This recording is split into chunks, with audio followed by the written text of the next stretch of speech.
Salut la compagnie, c'est Jules Melon, et aujourd'hui dans Impro Ciné Critique, je vais vous parler d'un film d'animation japonais que je découvre sur le tard, sorti là-bas en 2013 et pour nous français en 2014, Le Conte de la Princesse Kaguya, ou en VO Kaguya Hime no Monogatari, réalisé par le regretté Isao Takahata qui nous a quittés en 2018 et dont c'est ici la dernière œuvre. Alors du monsieur, je n'avais vu jusque-là que le brillantissime mais profondément triste Le Tombeau des Lucioles, que je vous mets au défi de regarder sans pleurer d'ailleurs. L'occasion était belle d'approfondir son univers en me faisant ce qui est considéré comme l'un des films d'animation des années 2010, notamment par l'ami Max la Menace sur Twitter, que je salue s'il passe par là.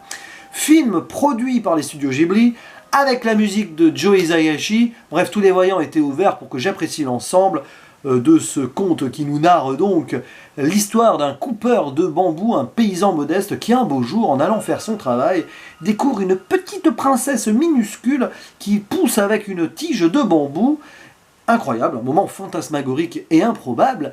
Et donc avec son épouse, ils vont la prendre sous son aile. Cette minuscule princesse va se transformer en bébé, puis grandir, on va dire, à la vitesse de l'éclair pour se transformer en petite fille qu'ils vont vite considérer comme leur propre enfant. Une enfant qui va interagir avec les enfants locaux, un petit peu difficilement au début, mais très vite dans la joie et la bonne humeur. Elle va même, on va dire, se lier d'amitié avec l'un d'entre eux qui s'appelle Sutemaru.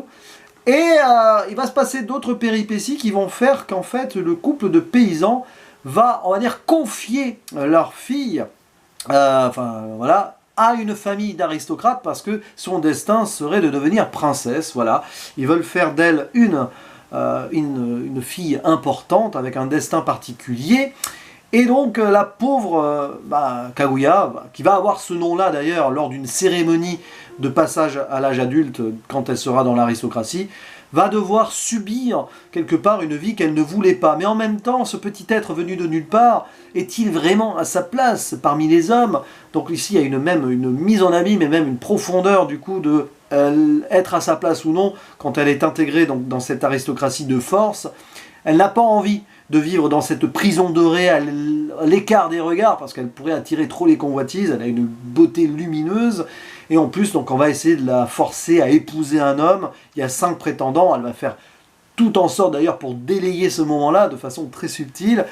Et nous allons suivre donc les aventures d'une fille qui va apprendre à essayer de comprendre qui elle est, nous à travers aussi les éléments du métrage. Et alors, nous sommes en présence d'un film vraiment beau, onirique et poétique, qui montre d'ailleurs un regard assez cynique sur l'être humain, comme pas mal d'œuvres japonaises quand on y pense, ne serait-ce que l'attitude du père qui limite vend sa fille pour qu'elle soit princesse, et avec cet appât du gain clairement, qui, on va dire, interprète mal certains signes peut-être, on va dire ça, voilà, par rapport à ce qui se passe au début du film. Et donc le destin d'une princesse qui en est-elle vraiment une d'ailleurs, qui veut être une simple être humain, qui veut apprendre à peut-être à interagir avec les autres, mais qui en est empêchée, alors que pourtant elle avait appris à faire ça au tout début de son existence, avec ses amis enfants paysans. C'est profondément touchant. Alors ça dure plus de 2 heures et quelques petites longueurs peut-être, c'est vrai, ça pourrait être le défaut, mais c'est le défaut d'un premier visionnage aussi, il faut l'avouer. Il y a quand même des choses qui, derrière, au niveau du symbolisme, sont magnifiques.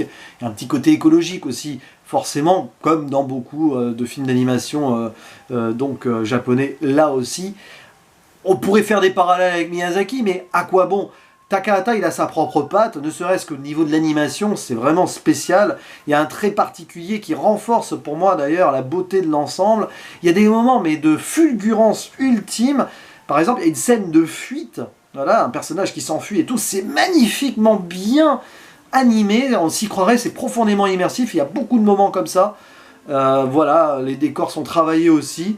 C'est pas de l'animation profondément, on va dire, comment dire, c'est pas hyper, voilà, c'est pas flashy du tout, hein, c'est très dessiné, c'est très, voilà, au trait de crayon.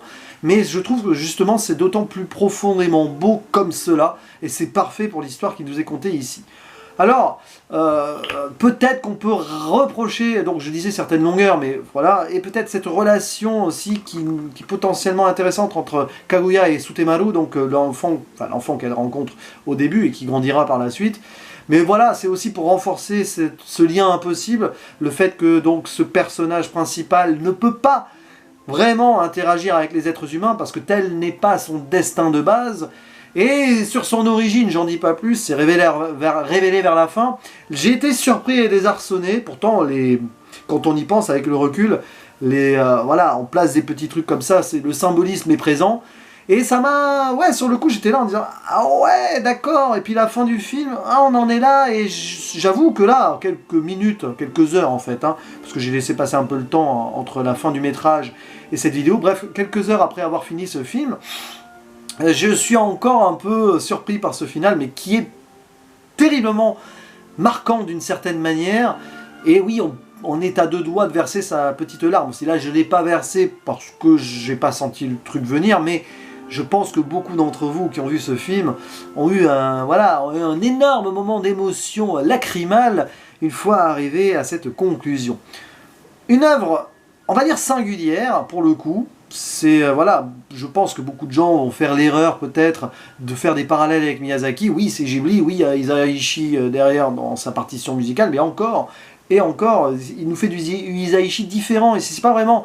On reconnaît aussi son style, mais c'est un petit peu différent de ce qu'il faisait avec Miyazaki, je trouve. C'est un film d'animation à part, vraiment singulier, qui a une profonde poésie qui ne peut pas laisser de marbre. Et je vais mettre un gros 8 sur 10 avec un petit coup de cœur sans sens critique, parce que malgré les petits défauts que j'ai relevés, parce que je chipote, j'ai aimé 95% de l'ensemble, sans trop chercher à analyser les petits détails.